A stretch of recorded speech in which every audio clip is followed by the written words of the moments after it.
kalian apa kabar? Semoga selalu baik ya. Cerita malam ini berasal dari Mbak Dini. Beliau akan menceritakan pengalaman mengerikan saat tinggal di sebuah kosan di salah satu daerah yang ada di Tangerang. Kejadiannya tahun 2018, saat Mbak Dini masih kerja di sebuah pabrik. Penasaran kan? Yuk, kita mulai. Hai, namaku Dini. Usiaku saat itu 27 tahun. Aku kerja di salah satu pabrik garmen yang cukup besar di Tangerang. Sistem kerjaku rolling. Ada 2 shift, yaitu pagi dan malam. Saat itu aku belum menikah dan hidup merantau.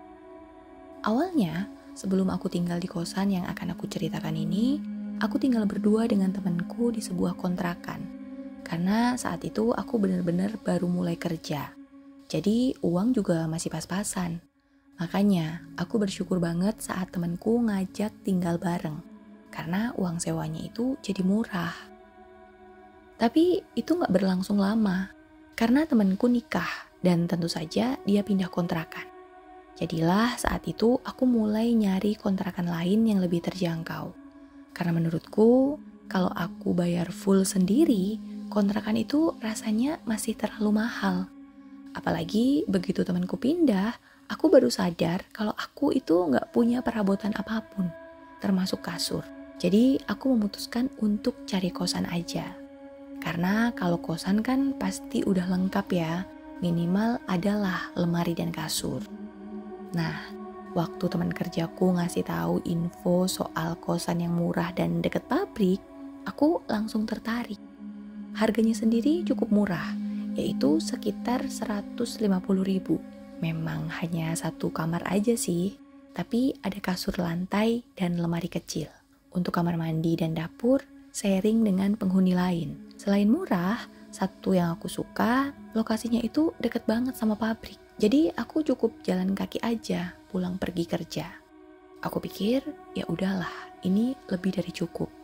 Waktu pertama kali datang, jujur semua tampak normal-normal aja. Kos-kosan ini tuh rumah 2 lantai. Lantai pertama dipakai sama ibu kos, sedangkan lantai kedua itu barulah kamar-kamar yang disewakan. Jadi di pojok teras ada tangga yang menghubungkan lantai 1 dan 2. Nah, di lantai 2 itu total ada 5 kamar yang memanjang. Di ujungnya ada 2 kamar mandi dan dapur. Sedangkan di ujung banget itu ada pintu, dimana kalau dibuka itu ada balkon kecil tempat untuk menjemur. Saat itu aku dikasih kamar nomor 4. Kamar nomor 1 sampai 3 full semua. Sedangkan kamar nomor 5 kosong. Tapi kata para penghuni lainnya, kamar itu emang selalu kosong, macem sengaja gak disewain gitu. Para penghuni kosan ini rata-rata ya kerja di pabrik macam aku. Karena kan emang di belakang rumah ini langsung ada sebuah kawasan industri, termasuk pabrik tempatku kerja. Hari pertama tinggal di kosan ini, semua berjalan normal, gak ada yang aneh. Bahkan bisa dibilang kosan ini tuh baru, catnya juga masih bersih. Justru menurutku harganya itu terlalu murah, jadi aku cukup beruntung sebenarnya. Satu-satunya hal yang bikin aku agak gak nyaman itu, kadang aku nyium bau amis yang gak jelas dari mana asalnya. Amisnya itu samar tapi ganggu. Awalnya sih aku pikir itu berasal dari air got yang memang ada di bawah jendela kamar-kamar.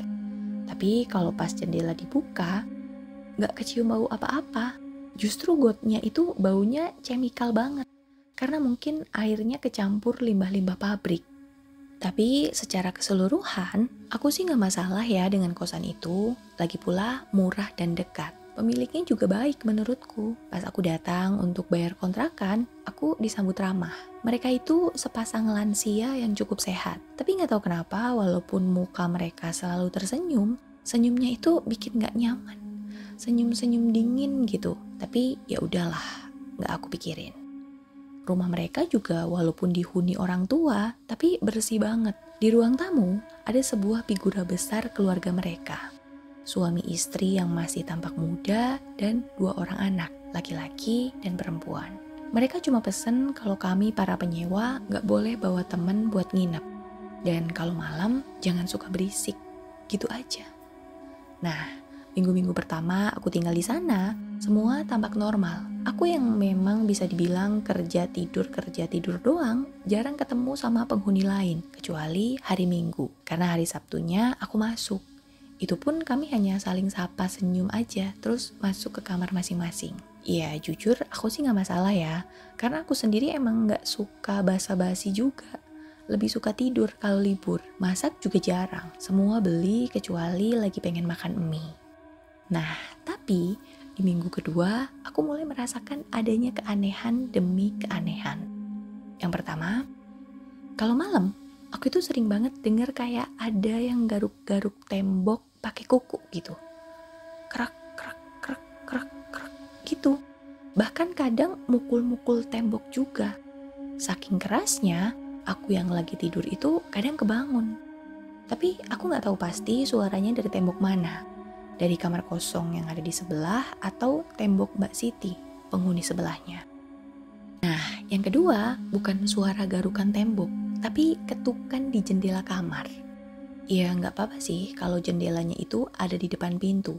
Mungkin ada penghuni iseng yang ngetuk gitu. Tapi masalahnya, si ketukan ini ada di jendela kaca yang notabene ada di tembok luar lantai 2. Ini tuh bukan tipe rumah yang ada balkon di tiap jendelanya ya. Jadi siapapun yang ngetok ya dia pasti terbang. Soalnya emang cuma tembok aja dari atas sampai bawah. Terus ada jendela di tiap kamar gitu. Bawahnya juga got. Jadi kalau dipikir-pikir, siapa yang kurang kerjaan banget ngerayap tembok orang terus ngetuk-ngetuk? Iya kan? Nah, tapi 2 kejadian itu masih belum aku pikirin. Sampai akhirnya aku ngalamin hal yang aneh selanjutnya. Aku inget banget waktu itu pas aku pulang lembur sekitar jam 11 malam. Dan ini adalah pertama kalinya aku pulang selarut itu ke kontrakan. Saat itu suasananya beneran udah sepi banget. Rumah ibu kos bahkan udah gelap dan di terasnya itu gak ada lampu. Jadi hanya ada 1 lampu di atas tangga. Itu pun nyalanya redup. Sebelum-sebelumnya aku gak tahu. Karena ya itu tadi, ini baru minggu kedua aku tinggal di sini. Dan pertama kalinya pulang malam. Sementara 1 minggu pertama, jam 4 sore lebih sedikit, aku pasti udah di kosan. Dan kalau udah pulang, aku itu gak pernah turun-turun lagi sampai besok paginya. Jadi bener-bener baru ini pulang malam. Nah, pas aku mau naik tangga, aku itu macam denger ada cewek nangis di bawah tangga. Nangisnya itu sesenggukan gitu, kayak yang sedih banget. Tapi karena suasananya remang-remang, apalagi di bawah tangga, aku gak bisa lihat itu siapa yang lagi nangis. Jadi di bawah tangga itu emang ada toren besar, warnanya biru. Dan ruang di sana itu kayak udah penuh sama si toren ini.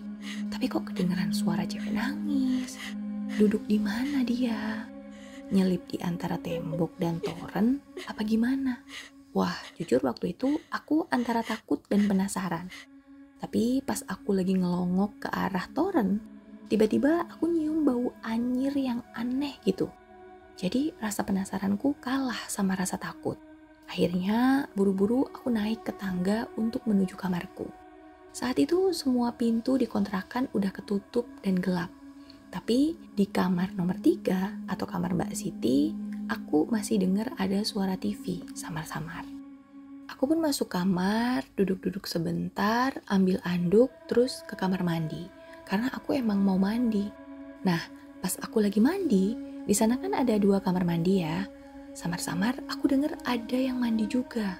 Oh, mungkin Mbak Siti kali ya, pikirku. Karena kan tadi yang terang hanya kamar Mbak Siti. Ya udah, aku lanjut mandi. Nah, pas aku udah selesai dan keluar, kamar mandi sebelah masih ketutup pintunya. Tapi udah gak kedengeran lagi suara air. Yang kedengeran justru suara cewek nangis. Dan pas aku nengok ke kamar Mbak Siti, kamarnya udah gelap. Wah, siapa nih yang nangis di kamar mandi? Mbak Siti? Apa siapa? Karena di kontrakan itu, ceweknya cuma ada aku dan Mbak Siti aja. 2 lagi cowok-cowok. Tapi karena aku udah capek banget, aku gak mau tahu itu siapa. dan langsung masuk ke kamar untuk ganti baju. Setelah itu aku tidur. Nah, di sela-sela aku tidur itu, aku masih kadang denger cewek itu nangis. Tapi karena emang aku capek banget, aku ya ketiduran. Besok pagi aja lah aku tanyanya, gitu pikirku. Pagi harinya, pas aku lagi siap-siap mau berangkat, dari arah depan, aku lihat Mbak Siti kayak baru pulang kerja gitu. Karena dia masih pakai seragam dan kelihatan capek. Loh, Mbak Siti kerja shift malam ya? Iya, Din. Kamu baru mau berangkat ya? Jawabnya. Tapi belum sempat aku nanya-nanya lagi, dia udah masuk ke dalam kamarnya. Gak lama, datang lagi nih 2 cowok penghuni kontrakan. Seragam mereka sama, dan sepertinya juga baru pulang kerja shift malam. Saat itu kami hanya saling senyum, terus masing-masing mereka masuk kamar. Wah, jadi tadi malam hanya aku yang dikontrakan. Terus yang mandi sama nangis semalam siapa? Batinku. Singkat cerita, hari itu aku kerja seperti biasa. Tapi jujur, aku mulai kepikiran kalau di kontrakan itu kok kayaknya aneh ya. Dan membayangkan kalau malam ini aku hanya sendirian di sana, bikin aku was-was.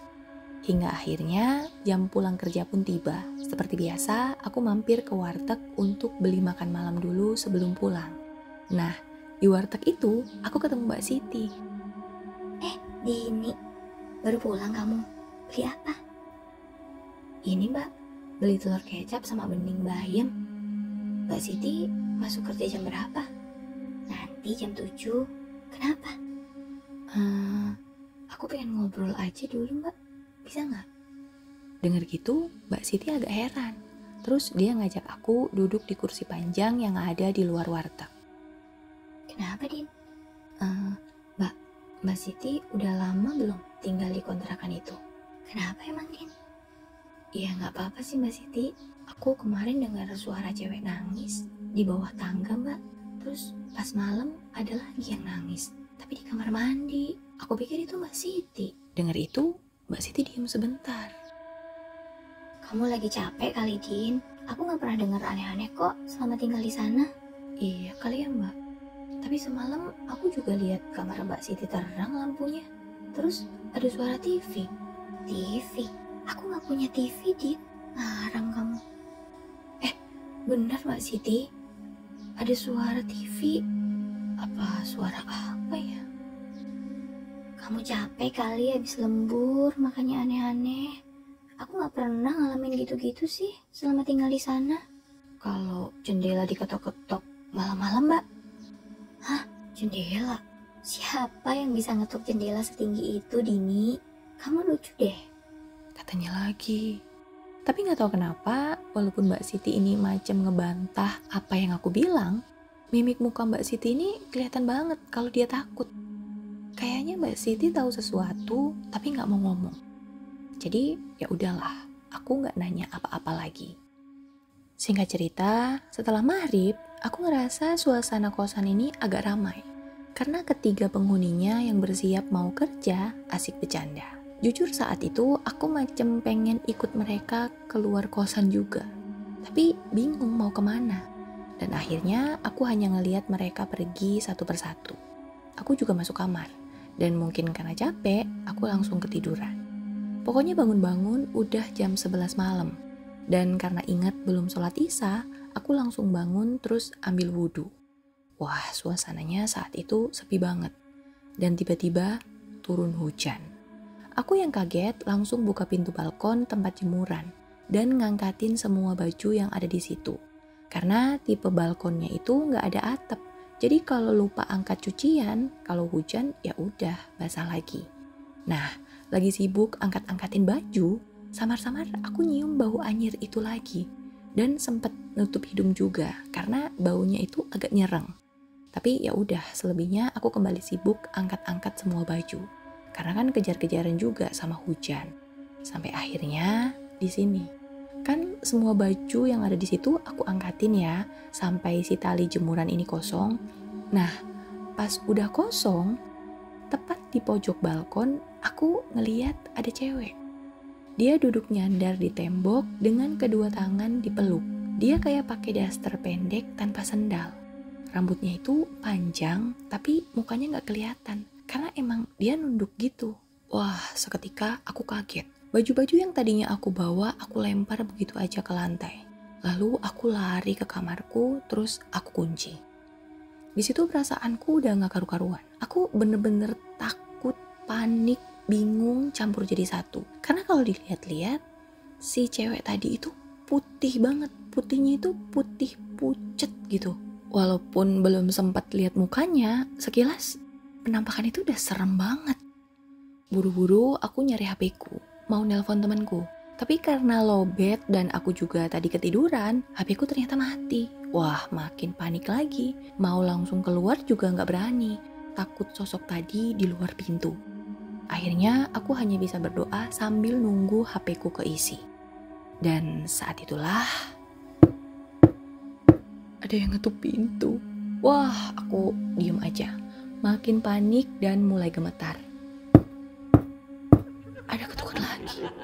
Dan kali ini disusul suara tawa lirih seorang wanita. Wah, dadaku sakit banget saking takutnya. Jadi aku hanya bisa nutup mulut sambil nangis. Karena aku gak tahu harus ngapain. Untunglah setelah itu diem. Gak ada suara apa-apa lagi. Agak tenang tuh. Tapi ternyata itu hanya bentar. Karena gak lama kemudian kedengaran lagi suara ketawa. Ditambah handle pintuku mulai gerak-gerak sendiri. Kayak ada yang mau masuk gitu. Wah, jangan ditanya saat itu aku setakut apa. Mungkin kalau di bawah jendela itu bukan got, aku bakal nekat lompat keluar. Tapi berhubung got, aku gak punya pilihan lain selain pasrah. Untunglah aku tadi sempat ngunci pintu. Jadi kemungkinan siapapun di luar sana gak akan bisa masuk. Sementara itu pas aku lagi ngelirik HP-ku, baterainya bahkan belum nyampe 1 strip. Kayak lama banget gak keisi-isi. Di sana aku udah bener-bener nangis, lemes, gak tahu mesti gimana. Tapi sejurus kemudian sepi. Handle pintu juga diem. Agak tenang tuh. Apalagi kemudian si HP juga udah bisa nih aku hidupin. Nah, pas aku lagi nunggu si HP ini nyala, ada ketukan lagi. Tapi ketukannya bukan dari pintu. Kali ini dari jendela. Wah, apalagi ini. Dan lagi bunyi ketukan itu diikuti tawa suara perempuan. Wah, gak bisa.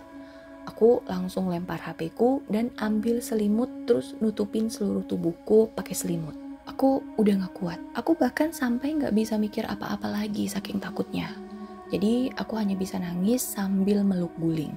Sampai akhirnya gak tahu awalnya gimana, aku ngerasa ada yang nempel di punggungku. Kayak guling tapi bukan. Karena satu-satunya guling yang aku punya itu lagi aku peluk. Tapi kalau bukan guling, ini apa di punggung? Wah, saat itu aku bener-bener kaku, gak bisa gerak. Apalagi kemudian aku dengar suara nangis, suara cewek nangis. Dan itu deket banget kayak suaranya itu di kupingku. Apa dia nangis di sebelah aku ya? Wah, makin gak karu-karuan lagi. Bahkan karena saking takutnya, setelah itu aku gak ingat apa-apa lagi. Aku baru bangun saat dengar suara Mbak Siti ketok-ketok pintu sambil panggil-panggil namaku. Din, Dini, Din. Wah, cepat-cepat aku buka pintu. Dan begitu pintu dibuka, depan pintu kosong. Gak ada Mbak Siti juga. Dan suasana saat itu masih gelap, karena mungkin masih dini hari. Semua pintu kamar juga masih ketutup. Satu-satunya yang kebuka hanya pintu balkon. Dan tepat di tengah-tengah pintu balkon yang kebuka itu berdiri sosok perempuan. Lehernya patah ke samping. Terus mukanya itu penuh sama darah. Wah, seketika aku banting pintu, aku kunci, terus aku telungkup lagi di kasur. Dan saat itu juga aku mantep banget mau pindah dari kosan ini. Syukurlah gak lama kemudian kedengaran suara azan subuh. Di situ aku lega banget, tapi belum berani keluar kamar. Pokoknya aku nunggu suasana terang dulu baru berani keluar. Dan begitu aku buka pintu, Mbak Siti juga terlihat baru datang. Dini, kamu kenapa pucat amat? Itu baju kenapa di lantai, Din? Tanyanya. Tapi begitu dia ngelihat aku yang masih tegang, Mbak Siti kayak tahu ada sesuatu. Dan gak tahu kenapa saat itu juga aku langsung nangis. Saking lega dan bersyukurnya ini udah selesai. Mbak Siti juga langsung meluk aku sambil berusaha nenangin aku. Setelah aku tenang, aku segera ambil wudhu untuk sholat isya dan subuh. Sementara Mbak Siti beresin baju-baju jemuran yang emang bertebaran di lantai. Singkat cerita, hari itu juga aku memutuskan untuk pindah. Dibantu Mbak Siti, aku beresin baju-baju aku dan barang-barang lainnya. Aku memutuskan untuk ambil cuti hari itu, agar bisa segera selesai. Total, aku tinggal di kosan itu 13 hari. Dan beberapa hari setelah aku pindah, Mbak Siti juga memutuskan untuk ikut pindah di sebelah kamar kontrakan yang aku tempati. Dan disinilah Mbak Siti menceritakan sejarah kosan yang kami tempati dulu. Jadi kata Mbak Siti, awalnya dia ngontrak di sana juga karena harganya murah dan tempatnya juga bagus. Lagi pula dia ngerasa nyaman dan gak ada gangguan apapun awalnya. Sampai sebulan kemudian, ibu kontrakan yang bernama Ibu Saudah ngasih diskon setengah harga setelah tahu Mbak Siti ini anak yatim. Wah, makin betah lagi tuh Mbak Siti. Tapi setelah itu, Mbak Siti ini kayak mulai diteror. Sama kayak aku, dia juga sering dengar suara garukan di tembok, suara cewek nangis, sampai ke penampakan sosok perempuan muda. Mbak Siti tentu saja takut banget dan pengen pindah. Tapi Ibu Saudah memintanya untuk tetap tinggal di sana, bahkan menggratiskan uang sewa. Karena menurut Ibu Saudah, Mbak Siti ini mirip anaknya. Jadi setiap kali ngelihat Mbak Siti, Ibu Saudah ini ngerasa ngelihat anaknya yang udah meninggal. Mbak Siti yang emang uangnya pas-pasan jadi bingung, tapi akhirnya dia setuju untuk tetap di sana. Walaupun sepaket dengan teror-teror hampir setiap malam. Dari yang awalnya takut, lama-lama Mbak Siti jadi terbiasa. Jadi menurut Mbak Siti, sosok yang sering mengganggunya itu kemungkinan adalah arwah anak Ibu Saudah yang udah meninggal. Kalau kata Ibu Saudah, anaknya yang bernama Sinta itu menderita gangguan jiwa setelah tunangannya meninggal karena kecelakaan. Katanya sejak itu Sinta jadi suka menyendiri dan ketawa-tawa sendiri. Tapi bukannya diajak berobat, suami Ibu Saudah justru mengurung Sinta di kamarnya. Sampai akhirnya Sinta drop. Dia sakit karena gak mau makan dan akhirnya meninggal dunia. Nah, jadi rumah yang dijadikan kontrakan itu dulunya emang rumah utuh keluarga Bu Saudah, termasuk juga ada kamar Sinta. Tapi setelah Sinta meninggal di kamarnya, rumah itu direnovasi dan dibuatlah kamar-kamar kos untuk disewakan. Nah, kamar kos yang selalu kosong itu bekas kamar Sinta. Dan kata Mbak Siti juga di kamar itu masih utuh barang-barang Sinta, termasuk baju-baju dan interiornya. Dan alasan kenapa akhirnya Mbak Siti memutuskan untuk ikut pindah itu karena dia ngerasa udah capek dengan gangguan-gangguan yang dia alami selama tinggal di kosan itu. Masih menurut Mbak Siti, dua cowok yang tinggal di sana juga sebenarnya ponakan si Ibu Saudah ini. Jadi mereka tinggal di sana juga gratis. Hanya biar kontrakannya itu nggak kosong aja. Soalnya anak laki-laki Ibu Saudah itu pelaut, yang mana dia jarang banget pulang. Begitu. Duh, Mbak Dini, makasih banget ya ceritanya. Serem banget. Buat almarhum Mbak Sinta, semoga tenang di sisi Allah ya. Dan setelah pindah itu, Mbak Dini gak tahu lagi kabar kedua lansia itu. Apakah beliau-beliau ini masih ada atau enggak. Selesai. Kalau misalnya teman-teman ada cerita serem juga macam Mbak Dini, boleh banget kirim ke alamat email ini. Dan untuk teman-teman semua, maaf ya, aku baru datang lagi. Terima kasih untuk yang masih setia dengerin. Minggu depan insya Allah udah balik lagi, Senin Kamis. Makasih ya supportnya. Buat yang mungkin baru nemu channel ini juga, selamat datang. Aku yang penakut ini hadir setiap Kamis dan Senin. Buat kalian yang gak mau ketinggalan ceritaku, boleh subscribe ya. Dan boleh di like juga kalau kalian suka. Sugeng dalu!